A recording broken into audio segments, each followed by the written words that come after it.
Iran যুক্তরাষ্ট্র যুদ্ধবিরতি ঘোষণার কয়েক ঘণ্টা না যেতেই এটি নিয়ে তৈরি হয়েছে ধোঁয়াশা। লেবাননে ইসরায়েলের তীব্র হামলায় হরমুজ প্রণালী বন্ধের ঘোষণা দিয়েছে ইরান। সেই সঙ্গে লেবাননকে যুদ্ধবিরতিতে অন্তর্ভুক্ত না করলে তা ভেস্তে যাবে বলে হুঁশিয়ারি তেহরানের।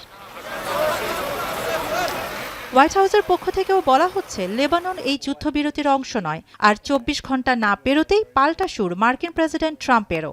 সামাজিক মাধ্যমে ট্রাম্পের হুঁশিয়ারি, চুক্তিতে ব্যর্থ হলে ভয়ঙ্কর যুদ্ধ হবে, যা আগের চেয়ে অনেক বেশি শক্তিশালী। শত্রুকে ধ্বংস করতে পর্যাপ্ত রসদের কথাও জানান ট্রাম্প।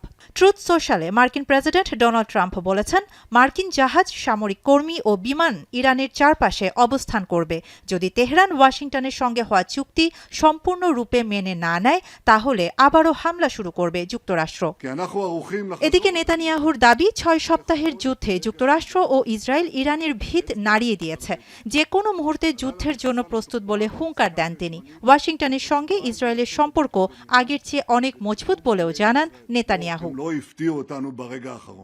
লেবাননে ইসরায়েলের হামলা যুদ্ধবিরতিকে ঝুঁকিতে ফেলছে বলে মন্তব্য করেছেন জাতিসংঘ প্রধান। আর এই হামলা যুদ্ধবিরতির ৩টি শর্তের স্পষ্ট লঙ্ঘন এবং এমন পরিস্থিতিতে আলোচনা অযৌক্তিক বলে জানিয়েছেন ইরানের সংসদ স্পিকার মোহাম্মদ বাঘের গালিবফ। আর যুক্তরাষ্ট্রকে যুদ্ধবিরতি অথবা যুদ্ধের মধ্যে একটিকে বেছে নেওয়ার কথা বলেছেন ইরানের পররাষ্ট্রমন্ত্রী আব্বাস আরাকচি। হরমুজ প্রণালী পুনরায় খুলে দেয়া এবং যুদ্ধবিরতিতে লেবাননকে অন্তর্ভুক্ত করার আহ্বান জানিয়েছেন যুক্তরাজ্যের পররাষ্ট্রমন্ত্রী ইভেট কুপার। হরমুজ পুনরায় চালু করতে ফ্রান্সের নেতৃত্বে ১৫টি দেশ এক হয়েছে বলে জানিয়েছেন ফ্রান্সের প্রেসিডেন্ট ইমানুয়েল ম্যাক্রো।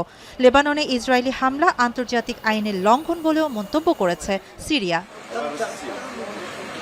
আগামী শনিবার পাকিস্তানে যুক্তরাষ্ট্র ও ইরান আলোচনায় বসবে বলে নিশ্চিত করেছে হোয়াইট হাউস, যার নেতৃত্ব দেবেন ইরানের সংসদ স্পিকার মোহাম্মদ বাঘের গালিফভ এবং যুক্তরাষ্ট্রের vice president JD Vance. Shahana Jahan, এখন বিশ্ব। লিলি আল্ট্রাসফট সিরাম জেল, যা গভীর থেকে স্কিনে দেয় ৩ গুণ সিরাম হাইড্রেশন। সিরাম জেল হাইড্রেশনে ব্রাইট থাকো সব সিজনে।